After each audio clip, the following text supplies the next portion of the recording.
प्रणाम बहनों, सबको सत सत प्रणाम, कूट कूट प्रणाम। हरे कृष्णा, राधे राधे। बहनों, मैं आपके लिए एक बहुत सुंदर कहानी लेकर आई हूँ कि भगवान का साक्षात्कार कैसे किया जाए। इसके ऊपर मैं एक कथा सुनाऊँगी, कहानी सुनाऊँगी।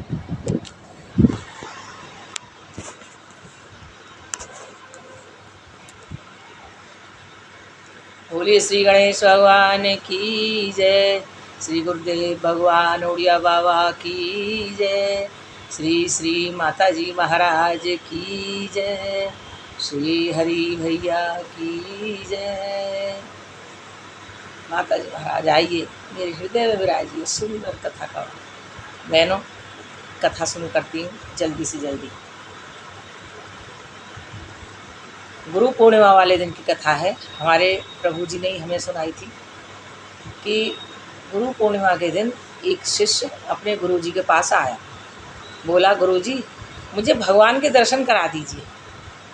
आप तो सब कुछ कर सकते हैं, आप सर्व समर्थ हैं, आप कुछ भी करा सकते हैं। गुरु जी ने कहा, ठीक है बेटा, करा दूंगा। कब कराओगे? कि बस करा दूंगा अपने आप ही। शिष्य थोड़ी देर बैठ के चला गया। फिर दूसरे दिन वो शिष्य आया, गुरु जी दर्शन करा दो। गुरु जी ने कहा, हाँ करा दूंगा। ऐसे करते करते 4-6 दिन हो गए और शिष्य पीछे ही पड़ गया। गुरु जी सोच रहे थे कि मैं इसे कैसे दर्शन कराऊं। कोई भगवान ऐसे तो नहीं है कि प्रसाद तो नहीं है कि कोई हाथ फैलाए और फटाफट हाथ पर रख दिया जाए प्रसाद, या कोई गुड़ का पुआ तो है नहीं कोई दे और पट खा लिया जाए। तो गुरु जी ने सोचा कि आज इसको दर्शन कराने ही है। शिष्य आया और बोला, गुरु जी भगवान के दर्शन करा दीजिए। गुरु जी ने कहा, अच्छा वो डंडा रखो है ना, वह डंडा लेके आ।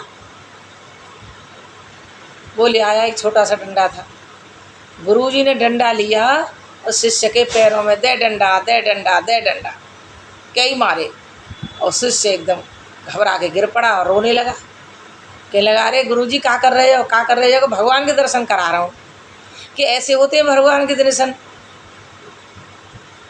मेरे पैरों में दर्द है रो है, मेरे पाँव में दर्द है रो है। गुरु जी बोले, अच्छा कहाँ है दर्द? जब पैरों में दर्द है, कहाँ है दर्द? मुझे दिखा, दर्द दिखा मुझे, तेरा दर्द कहाँ है? बोला, गुरु जी दर्द कैसे दिखाऊं तुम्हें? दर्द कोई दिखाने की चीज़ है? गुरु जी बोले, हाँ बेटा सही कह रहे हो, दर्द दिखाने की चीज़ ना है, दर्द महसूस करने की चीज़ है। ऐसे ही भगवान को, भगवान के दर्शन नहीं हो सकते। भगवान कोई दिखाने की चीज़ नहीं है, भगवान को भी हम महसूस ही कर सकते हैं। भगवान हमारे बिगड़े हुए कामों को बनाते हैं, हमें खुशियाँ देते हैं, हमारे अंदर बैठे हैं तत्व रूप से, आनंद स्वरूप। ऐसे भगवान को हम महसूस कर सकते हैं। गुरु के चरणों में गिर पड़ा चेला और रोने लगा। गुरुजी आपने मेरी आंखें खोल दी। तो गुरुजी ने कहा, मैं तुझे और बताता हूँ और समझाता हूँ कि भगवत प्राप्ति कैसे होती है। तो गुरुजी ने एक और कहानी सुनाई। क्या सुनाई?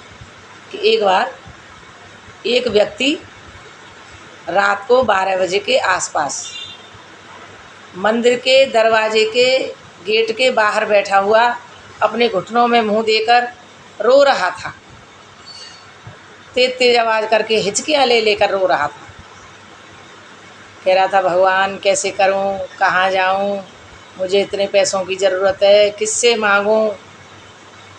वो तो रो रहा था। और एक व्यक्ति जिसकी भगवत पूजा में, भगवान की चरणों में अनन्य प्रेम था, वह सबकी मदद करता था, दान पुण्य करता था, वह व्यक्ति सेठ। उस सेठ जी को रात के 12 बज गए, करवट लेते, कभी इधर करवट कभी उधर करवट, पर उसे नींद नहीं आ रही थी, उसको बड़ी बेचैनी हो रही थी। अब उसने सोचा कि लाओ कहीं बाहर ही घूम आता हूँ, मुझे नींद नहीं आ रही है।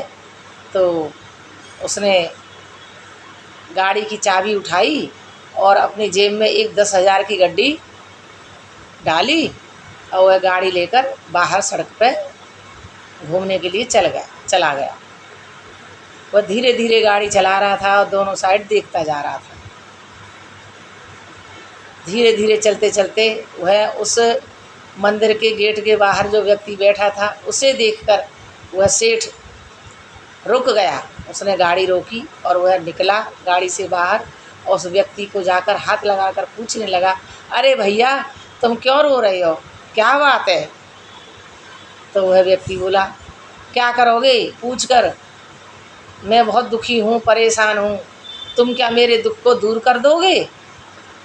सेठ बोला, क्या पता भैया, भगवान ने मुझे ही मारे भेजो हो, क्या पता कुछ कर सकूं।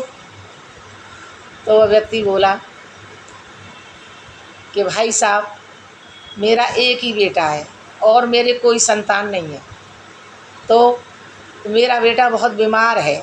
तो फिर भैया क्या बात है? कि मेरा बेटा हॉस्पिटल में एडमिट है, तो फिर कि उसके लिए इलाज के लिए 20,000 रुपये जमा कराने।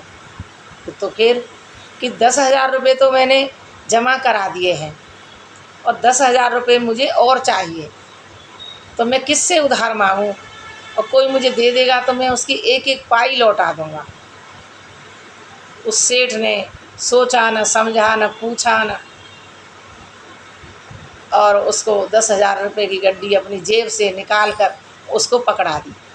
उसे देखते ही वह रोने लगा और ज़्यादा फूट फूट कर कि भगवान बहुत बहुत धन्यवाद आपका, आपने मेरा काम चला दिया। भाई साहब, मैं आपके ये पैसे अवश्य लौटा दूंगा, ज़रूर लौटा दूंगा, और भगवान ने मेरा काम चला दिया, बहुत बहुत धन्यवाद प्रभु। सेठ चल दिया अपनी गाड़ी में बैठने। गाड़ी में बैठा नहीं था, फिर लौट कर आया।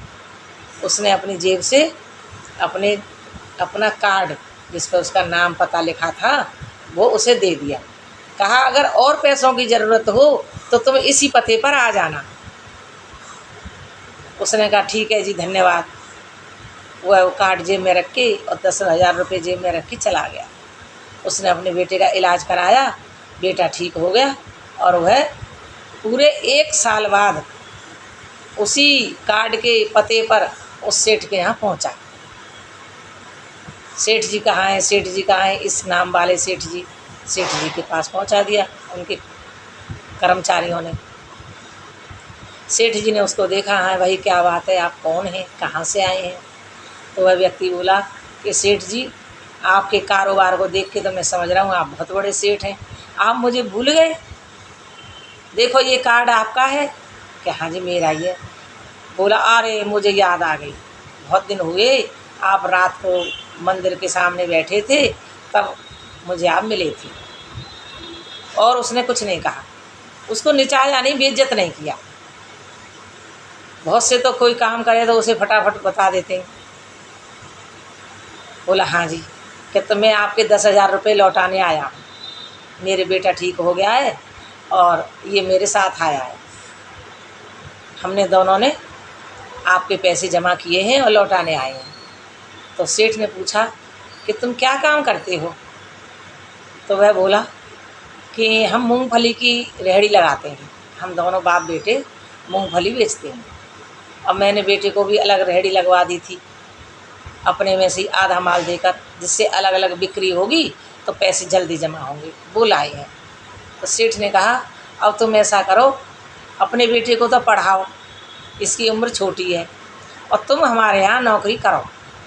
ऐसे ईमानदार व्यक्ति की हमें भी ज़रूरत है, जो भगवान का भक्त है और ईमानदार है। वह व्यक्ति बहुत अत्यंत प्रसन्न हुआ, खुश हुआ। उसने अपने बेटे को स्कूल में डाला और वह नौकरी करने लगा, बहुत अच्छे से रहने लगा और भगवान का बारंबार धन्यवाद करने लगा। तो गुरुजी ने अपने शिष्य से पूछा, बेटे बताओ, भगवत प्राप्ति हुई कि नहीं हुई? भगवान महसूस करने की चीज़ है, भगवान आनंद देने वाले हैं, हमारे हृदय में ही बैठे हैं।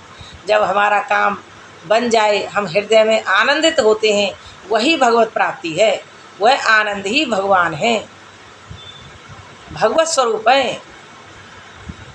सच्चिदानंद रूपाय विश्वोत्पत्त्यादि हेतवे तापत्रय विनाशाय श्री कृष्णाय वयम नमः।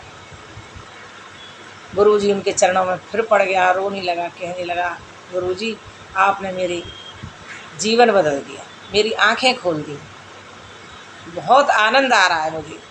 और गुरुजी की तरफ रोते रोते टकटकी लगा के देखने लगा। गुरुजी बोले, अब तू जा, अब काय को देख रहे हो? शिष्य बोला, मैं अब नहीं जाऊंगा गुरुजी आपके पास से कहीं भी, आपने मेरी आंखें खोल दी हैं। और वह गाने लगा, गुनगुनाने लगा, गुरुजी महाराज मैं आपका एहसान मानूंगा अगर यदि मुझे आप अपने पास रख लेंगे तो।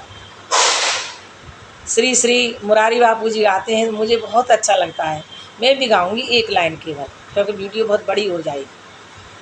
कि एहसान तेरा होगा मुझ पर, दिल चाहता है जो कहने दे, मुझे तुमसे मोहब्बत हो गई है, मुझे चरणों की छाँव में रहने दो, एहसान तेरा होगा मुझ पर, दिल चाहता है वो कहने दो, मुझे तुमसे मोहब्बत हो गई है, मुझे चरणों की छाँव में रहने दो।